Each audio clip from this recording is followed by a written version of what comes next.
made it very clear that I recognize that justice is indivisible. Injustice anywhere is a threat to justice everywhere.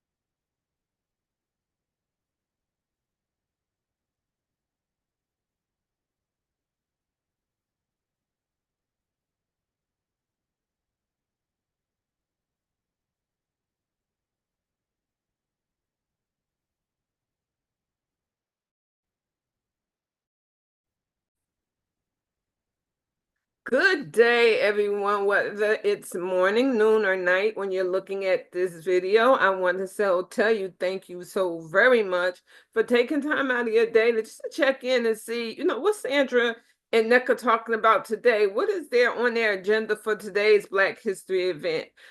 So we got a special one today as well, and she's definitely a senior subject matter expert. And what makes her dynamic is that we did it live and we had some issues. And I asked her, would she come back? And she's like, well, sure. So that's how you know someone is really about your community and is really ready to walk the walk and talk the talk in honor of their community and making sure that we know exactly what's going on out here in these streets, because we definitely do need to know, right? And so I'm going to go ahead and introduce her again.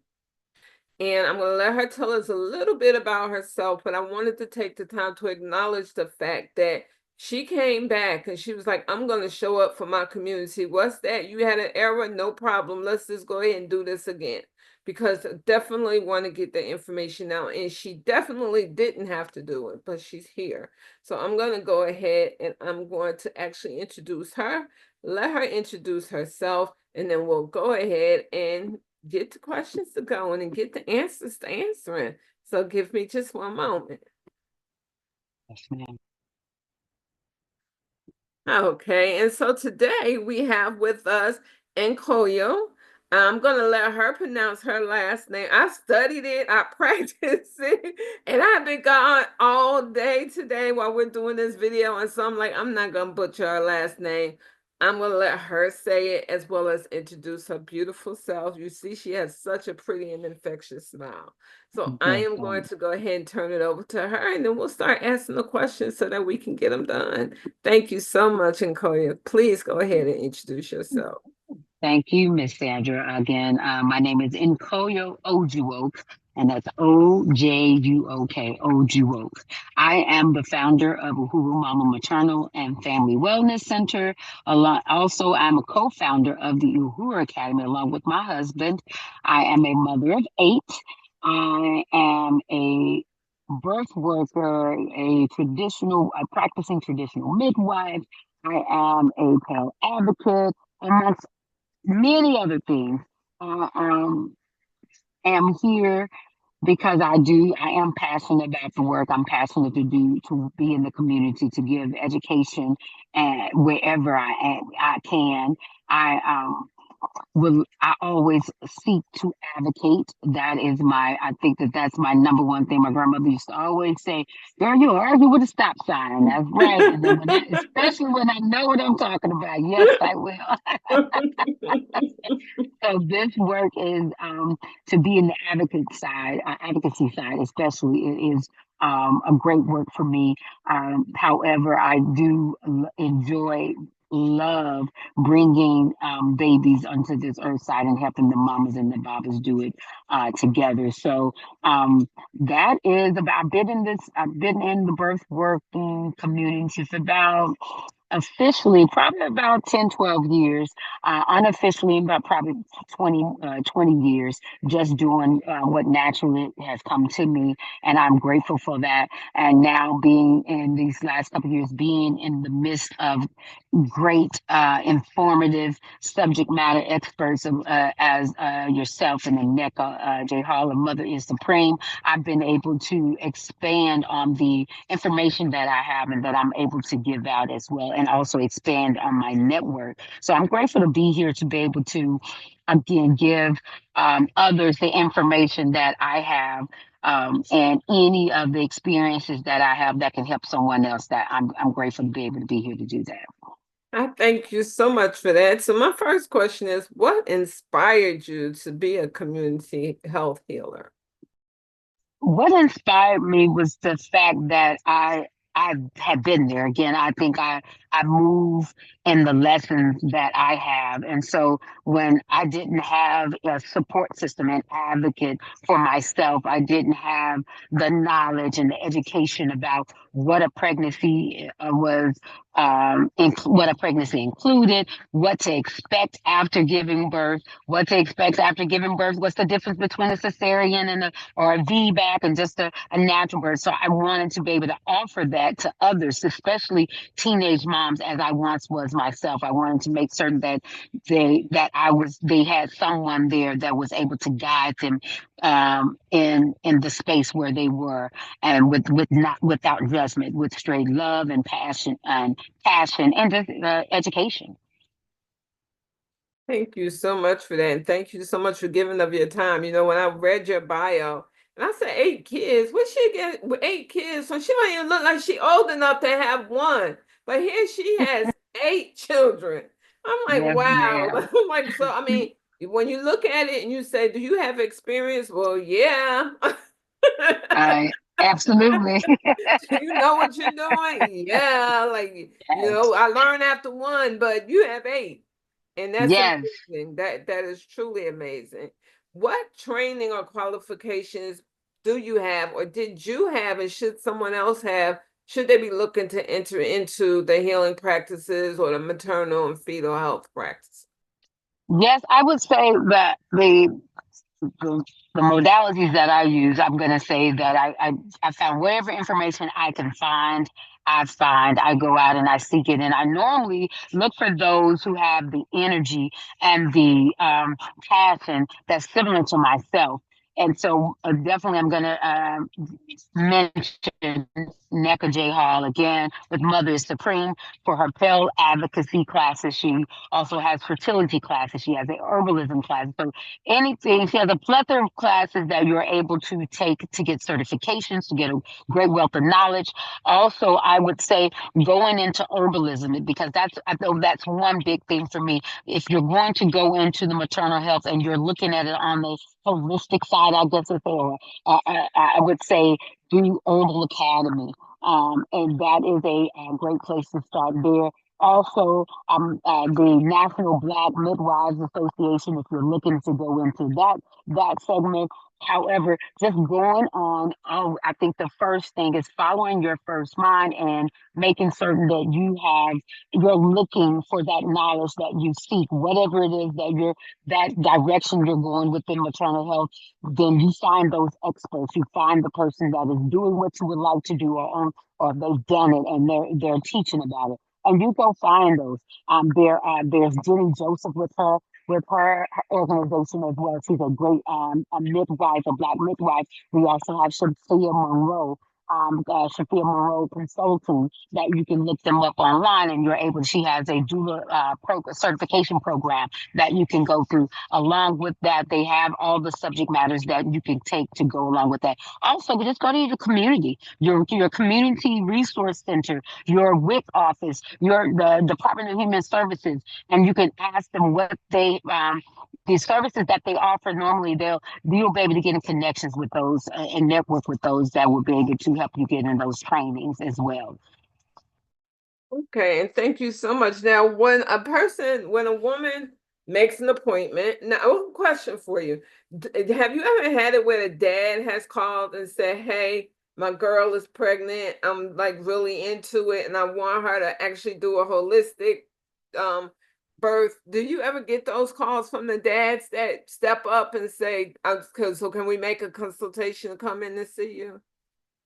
You know, as a matter of fact, I've had a couple of fathers that have called on behalf and say, "Hey, I've been talking to my wife, my mate, my partner about doing giving birth holistically, or giving birth at home, or giving birth in a different way with the doula, even if it's at the hospital." So I've had them, and it's a major surprise, and it's a beautiful surprise at that, to know that the Babas, the fathers, are involved in that decision, in that path, in that journey, and it's just not solely on the mama herself. So that means if he's calling, that means that he's going to be asking questions, all the right questions, so he can be as much of a support to her than I would need to be. So I can just be there to watch out for both of you guys, and he's going to be supporting her. So I love those calls. I've had a few, not a lot, but I'm looking. I know that there are more out there, and that they will come in. So it's of course they were like, well, I don't know if I'm gonna be able to look at, and I'm gonna be able to catch the baby if it's gonna be a natural birth. I'll let you do that, but I just want to be there, and I just want to know what I need to do. And so that I've had that, and it's a beautiful thing to have them involved. You know what it is. I mean, that's what family life is all about. Even if you're not married to, your mate that you're having a baby with, it's really what it's actually all about, is having that twosome there to actually carry that birth through. So I could just about imagine, Absolutely. because I think I would be really honored to have them call me and say, hey, I'm calling on behalf of my partner. We're, expecting, and we want to do this holistically. Can you help out? So I truly do understand that. Now, when a person calls to make an appointment with you, what does a typical session include? A typical session includes going through my intake form, just finding out their background, as far as if any other births, any other miscarriages, or any things of that nature, so that we can know that woman's body has been through, and then we look at what she wants. What do you want this birth to be like? Why do you want this pregnancy to go? What kind of birth do you envision having? What state of mind are you in? So that I know what kind of support that I need to offer you along with this pregnancy and the birth. I also just getting a sense of what support they have already. What's the situation? Are you going to need me to actually rally your family around to get a support? Do you have a family to support you? Are we going to be able, you have to do a meal tree? So just finding out background, getting to know them, and also getting to know each other, seeing them, if I'm a good fit for them and if they're a good fit for me. And we just have it takes I say about an hour and a half, and we're really just breaking down things, getting to know one another, getting to know what their idea of their birth is going to be. Thank you so much. And then my one of my last questions that I'm going to ask you, because like I said, this is a redo for us, is do you offer classes in a group setting? And do you actually also offer them virtually over, does a person have to be in the state you live in, or can you offer it virtually nationally? Absolutely not. Don't have to be in person. I offer virtual sessions. I do group sessions and one-on-ones. Pardon me. So again, working with NECA, I've been trained under here. I'm still under her. So I'm getting that experience with doing a group session, with giving trainings to a plethora of people, as well as being one-on-one. So yes, ma'am. And I do community in the community resource center, or I'm going to, like I said, the WIC office or wherever. Yes, so I'm able to offer those things. Yes, ma'am. Okay, and what resource? Well, actually, not so much what resources. When you're seeing a patient, is there any boundaries that you set that you want them to honor and respect? And do you ask them what boundaries they have, or is it okay? Well, I need you, and I'm gonna call you at 2 o'clock in the morning. Oh no, yes, we have to create that. We have to create those boundaries. I'm going to say that we identify that the family dynamic that we have. I have a family. I'm also a full-time educator. I have a school online, so I'm a educator during the day. I mean, now don't get me wrong. If you are in an emergency state of you're going through, your labor, then by all means, I'm on watch anyway. So I'm going to be ready to support that and drop what I'm doing and go. However, for those questions, not to pick on the first time around, but those questions that they may have, that's any, little thing, well, should I eat this apple cut up or peel it first? Just things like that. I make sure that they understand I have office hours. And then also write down these questions. If they're not emergency questions, write down the questions or the comments or whatever you have. And let's wait till we meet one another when we meet up again for our weekly or bi-weekly appointments that we may have according to where you are in your pregnancy. But boundaries are big, and as far as um, that's the time boundaries. As far as any cultural thing, I don't think I have a boundary when it comes to the culturally, spiritually. As long as I'm able to learn. I would like to learn. I'm there for my, because for the most part, Black and brown people, when we're very similar. I'm not going to say what to say. We're very, very similar, with the exceptions of maybe some familiar ways that how we do things in our house culture, or if it's a religious background. So we just look at all those things, and then yes, I'll establish, they'll establish what those boundaries are, and we take it from there. And you just said something very important to me. Is there a spiritual piece to what the woman and what the mama and the baba do when they come see you? Is there something spiritual that's tied into that? I believe so. I believe that there are no coincidences. I don't believe in happenstance, and I believe that all works within divine order. And the reason why I say that is because um, there's someone for everyone, but you have to find that someone. And I believe that when you have to do that, it takes a lot of faith to put your hands of your child, your birthing experience into another person, and that takes a form of faith. It takes a form of sure prayer is always there, and also knowing that we're going to be in charge of bringing in life, not taking anything, but bringing life in. And so that's a spiritual thing. To birth a whole human being from another human being, that is a scientific extraordinary thing. And it's also, so it's spiritual. So yes, I believe they're spiritual because I believe that your mind, that intuition telling you to call out on that person, that was more than just your gut. That was also your spirit, letting you, that great whoever, that great creator or that communicator, whoever you call on, that is guiding you to the right place, right time, and right person. Thank you so much for answering that question. And then one of my last questions, I keep saying one of my last questions. So I promise you, I'm going to ask you this in another one, and then we're going to wrap it up for the day. That's quite all Do right. you have a story that you can share with us in reference to one of your patients that you had that may have been, a little frightened, didn't know what to expect, and at the end, you showed them that it was okay, that they could do what you told them they could do when you first met them? Absolutely. I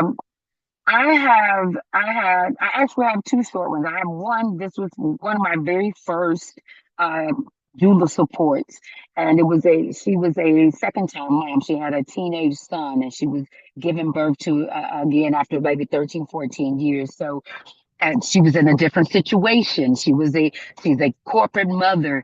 She would, and just in a different space. She even lived in a different space. She was in a condo or a townhome or something versus when she first had her son. So she was really, really critical about whether or not in her age, the system, the hospital system will tell you after a certain age you are considered geriatric. Old basics with that word geriatric, of senior eldership and a thing. So they would tell you that, and she was, afraid what that meant, because they told her that it meant that she was not going to be able to deliver naturally or vaginally, or that she was not going to be able to deliver the baby in a healthy manner. So I really had to work through those anxieties. We did affirmations.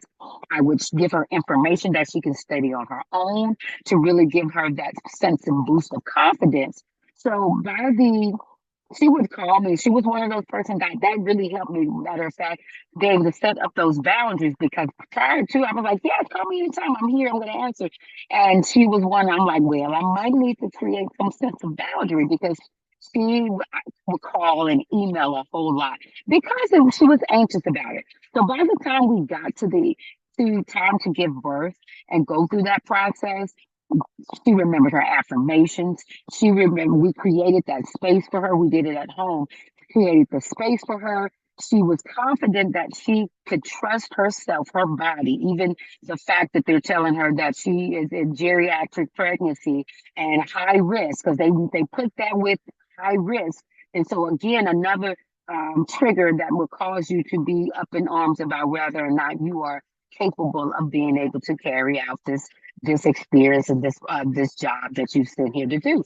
So by the time we got there, she was good. We had a couple of edgy, catchy moments, but I was able to talk her through it, able to help her remember who she was and what she had and the connection that her and her baby had.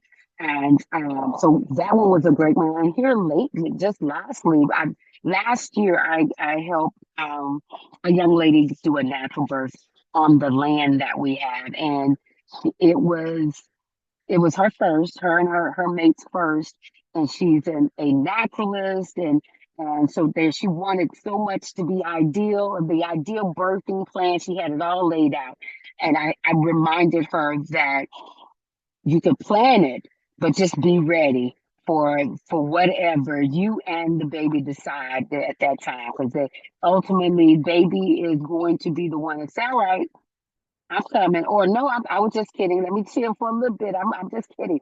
And I think when it got to that point that it was taking longer than she had researched and that we may have talked about, or she was getting antsy and said, well, perhaps I need to go to the hospital. Perhaps this may not be working. And of course, I'm like, whatever you decide, of course, because I want your mindset to be as calm, as peaceful, and as I'm focused on bringing this baby here healthy, health side, and for you to stay healthy. However, let me remind you what we planned out, and let me remind you what your body can do. Let me remind you what you said you wanted to do, and then you let me know after I've reminded you of these things. And by the time she was like, oh yeah, no, let's go get in here. We got in the hot tub, and baby was here, and I never forget the look on her face when the baby crowned and the shoulder. She just gave me such a wide-eyed look. Oh my gosh, I can do this. I've done it. And it was such a fulfilling thing to be there at that moment where she got the aha moment, like, I can do it, I did it. And so yes, those are two experiences, not to hold yourself long, but those are memorable for me. No. I thank you so much for telling me, because I know when we did it the first time, you and I was talking about how, women forget, men and men, Yes, daddy and mommy forget that, yes. okay, you may have the date planned for, Mhm. July 4th. That might be the Right, date you plan. But the baby's right, gonna be like, I ain't coming on July 4th. I'm gonna come when I feel like coming. And not only right, do they make up their mind on when they gonna come, how they gonna get here. right. Absolutely. Through Right, you. So you got to be ready, whatever they right. say. So it's like you actually, from the time you find out you're pregnant until that baby turn, even when they turn 18, they don't go nowhere. They in No, control, literally. I no. mean, you get the control back, but they ain't going nowhere. So yeah, I mean, we got to remember that. Now, you said you're an educator. What do you teach? I am an educator of, we would traditionally call them middle schoolers. I Oh, teach sixth grade and eighth grade and sometimes high schoolers. I'm an online educator. So my husband and I have started the Hoover Academy. We went online in 2015. We started in 2010. We went online in 2015 so that we can travel. And I teach all subjects. My favorite subject that I teach is going to be on is always on is science, anatomy, biology. And so yeah. because of that, because of what I am in as well, we introduced our herbalism class this year. And so we're hoping next year to actually include more maternal health and into the curriculum as well. So we're going to have a course where we can talk about maternal health, especially for, Black women and Black families. So that, but however, I teach all the things. We teach history as well, and we teach history from an African centered perspective, putting us in the middle and whatever's going around in history at that time on the outside. We teach math from an understanding that we are math. We teach language arts from the understanding that we were one of the oldest languages was in Africa. We understand that scientifically we have the Dogon people to chart the stars. So we know that we're at the beginning when these things happen. So we have to have the confidence that we're able to do that, because I know that our children have a much anxiety with when it comes to math and science, especially, or even STEM, thinking that we are just going to be consumers or left behind, but that is not true. We are very much innovators and creators of that. So that's what I teach. Yes, ma'am. Well, I certainly thank you. And I'm like, well, wait a minute, she got 8 children. And I know you said you only have 3 at home. You Yes, still got 8. They still calling on you, right? yes, they do. I know. Yes. My They 31-year-old calls me every day. Hey, mom. And that's what she loves to call me, or she calls me mommy. I'm like, if what 31-year-old still calls their mama mommy? And she said, oh, me, because you're my mommy? Yes, ma'am, you're right. right. So I'm like, and then she teaches, and then she's out here working as a birth. Do you work as a birth doula and a death doula? I do. I work as a birth doula, a death doula. I'm a pill advocate, so I'm there for pregnancy and infant loss as well. So Okay. I'm all around. Yes, ma'am. I bring them Okay. in and So help them. when you sleep, In between, just like at the gym, we were at our gymnastics. We were at my daughter's gymnastics competition. I was sitting in the chair waiting for them to switch to the next routine. I was laying on my husband, yawning and going to sleep. I'm like, I just got to get it in when I can. However, I make the time. Let me tell you why, because I understand that even though my name in Koyo means the woman who can do all things, that I shall not try to do all things, you because if got that right. I can't pour from an empty cup. And I tell a lot of my clients and the people I speak to that I learned from a great sister, the speaker, Lisa Nichols. She's a motivational speaker. She says, Right. forget even pouring from the cup, pour from the saucer, baby. Let them get the Right. overflow. So I take that to heart. So I have to get, and my grandma used to always say, girl, you sleep like if a train came through, you wouldn't be able to hear it. And I wouldn't, because baby, I love my sleep. So I make time to get the adequate amount of time of sleep that I need, unless, like I said, there are things that I need to really do. However, I'm getting my at least 6 to 8 hours. I'm getting that because Well, that's you due. you know what, and you're so true. I mean, we can't pour from an empty cup, and a lot of times when we try to pour from an empty cup, the information that we're pouring is information that's a lot of times guessing. I don't know, Yes, but I'm yes, tired and I ma'am. don't feel like doing this. Let me just say this, Yes, right? And so we're not putting right. all in all, which messes up our referral source. I mean, people look Yes, at us and say, "Oh, she ain't doing this or she ain't doing that," and that's because yes, put ourselves in that position because we're working way past the time that we should be working. yes, ma'am. So Yes, ma'am. I really honestly do thank you. And I am going to actually ask you, can you give me or give us 3 tips that you would give anyone, whether they're new and they're looking into getting into whether it's education or whether it's the birth work? Are there Hmm. three? I know there are, but can you give us 3 things that you want to leave us with as far as making sure that the title of our 2025 is Blacks and Labor. And as I've stated before, we don't want people entering into the field, especially birth workers, into the field Well, all they're doing is entering it into for money. They need a check. Right. That's the bottom Right. line. They ain't caring about Right. nothing else that's going on other than when is my check coming and how much is it going to be. So we Right. ask you that if you're looking to work in that field, please don't do it if you're not generally concerned about what you're doing, because we've been given the short end of the stick. And when I say Yes. we, I mean Already. those in the Black and brown community. We've been given the short end of the stick already, especially when it comes to healthcare. That's the last thing we need. Yes, So ma'am. please do yourselves a favor. And if you are looking for a job in the health and labor sector, let it not be one where you're actually intermingling with people, especially our children as they come into this world. So can you Ashe. give us provide 3 tips for us that will help people as they're looking into becoming a birth worker or, once again, an educator? Yes, ma'am. I'm going to say number one is checking your heart, your passion. What are you really passionate about this? Do you enjoy it? Or because this is not a work like as you stated before, even though there are those who can get in it because it's a fad right now to be into birth work and things.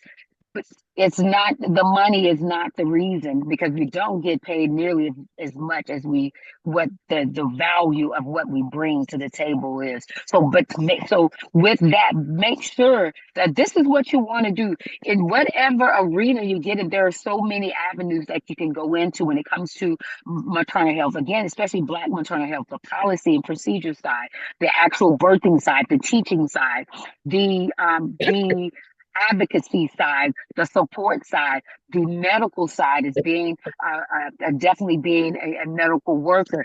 So being passionate is number one, making sure that's your call. That's your call, and that you would do this. You would do this for free, but you do it so well that you get paid for it. That should be That's my husband and I's motto when we come into it. So that was number one. Number two, what's your long haul? Make sure that you are able to put in the time that is needed for you to be able to accomplish the position that you're in. Get that training, get that knowledge, go seek out the knowledge. Don't just say, oh, I'm gonna go take this one weekend class and now I'm ready to go help everybody. Although we love that energy, but I need a little bit more knowledge about what you're doing, because this is such an important endeavor that we're taking on. This is not just going to sweep the floors in the museum. This is not just going to go into Piggly Wiggly and you're stocking the shelves. You are dealing with 2 lives here. You're dealing with baby's life and mother's life. So let's be certain that we are well aware of the things that we are offering, well aware of the knowledge and wisdom that we're giving, and be well aware that we are willing to do the work in order to be able to bring forth the education that's needed. And I'll say thirdly, the faith, the fortitude, the determination and commitment to stay in here, because it's not gonna always be as profitable as you think. It's not gonna always be as even mentally or emotionally profitable. It's not gonna be as pretty. It's not gonna be as rewarding. However, no, the reward should be that you are knowing that you are still in here doing the work, and you're continuing the work of our ancestors. You're also putting forth in the ether, in the world, that can be put forward for the next generation, so that can be continued, and we can build upon that. Just as the great pyramids was built upon, each one was in honor of the ones before us, and then now we're able to see all of those. That's what I believe. So be sure that you have that determination, and you might have to have that self-determination, because that teacher may not always be there. So go be your own teacher in the right way, in the right language, right, finding that right information. Once again, Nkoyo, I say thank you, thank you, thank you for not only coming in once, but understanding what occurred and coming back in. I want you Yes, to have ma'am. the rest of a beautiful week, a beautifully blessed week, and please continue doing that awesome work that you're doing, because we're in times right now we definitely need to come together and help each other out as far as our community is concerned. So I thank I give you. thanks. I give thanks to you, Ms. Andrew. Thank you for the platform. Please continue the great work. And I am so looking forward to connecting and doing other great things with you. Thank you. You have the rest of a great day. You do as well. Take care. Bye. Peace.